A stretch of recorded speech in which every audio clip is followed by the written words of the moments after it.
नमस्कार, आप देख रहे हैं नंबर 1 इंडिया न्यूज। साबरकांठा जिले के मुख्य मथक हिम्मतनगर में इस वक्त की बड़ी खबर आ रही है। आज जिला पंचायत सभाखंड में डीडीओ और जिला कलेक्टर की अगुवाई में विजेता उम्मीदवारों की पहली हाई प्रोफाइल बैठक संपन्न हुई।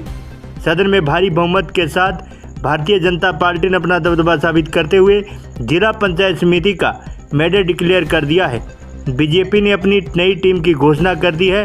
नवनियुक्त ओबीसी महिला प्रमुख रीना बेन चौधरी, उपाध्यक्ष दीवानजी ठाकुर और कारोबारी अध्यक्ष पद पर राजेश भाई पटेल दड़क को चुना गया है।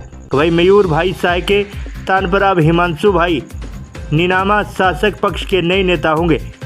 नियुक्ति की घोषणा होते ही पूरा सभाखंड भारत माता की जय के नारों से गूंज उठा।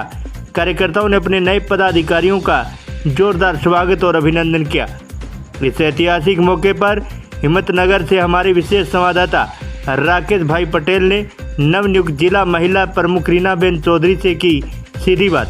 आइए सुनते हैं उनका यह बयान। भारत माता की जय, वंदे मातरम। મને જિલ્લા પંચાયત પ્રમુખની જવાબદારી આપવા બદલ હું કેન્દ્ર પ્રદેશ કેન્દ્ર અને સંગઠન મંત્રી સાહેબશ્રીઓ અને આપણા તાલુકાના અમારા અને સાથીદાર સૌ સદસ્ય ભાઈઓ બહેનો જેમને સાથે રાખીને હું મારું કાર્ય કરીશ અને બધાને ખૂબ ખૂબ દિલથી અભિનંદન યાચના પાઠવું છું કે મને સાથ સહકાર આપી। આગામી સમય કેવા કાર્યક્રમો?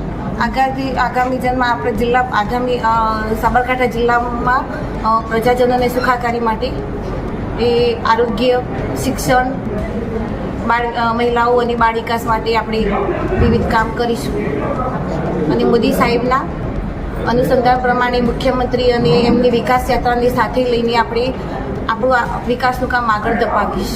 જય હિન્દ। નમસ્કાર।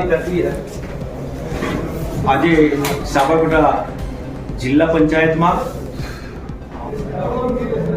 જિલ્લા પંચાયતના ચૂંટાયેલા સદસ્યોમાંથી પાર્ટીની પ્રણાલી પ્રમાણે અને સરકારના નિયમ પ્રમાણે ગઈકાલે જ સંકલન કરી અને પાર્ટીના અહીંયા જિલ્લા પંચાયતના પ્રમુખ તરીકે બેન શ્રી રીનાબેન અમિતભાઈ પટેલ અને ઉપપ્રમુખ તરીકે દીવાનજી શંકરજી ઠાકોરની જાહેરાત કરવામાં આવેલી હતી।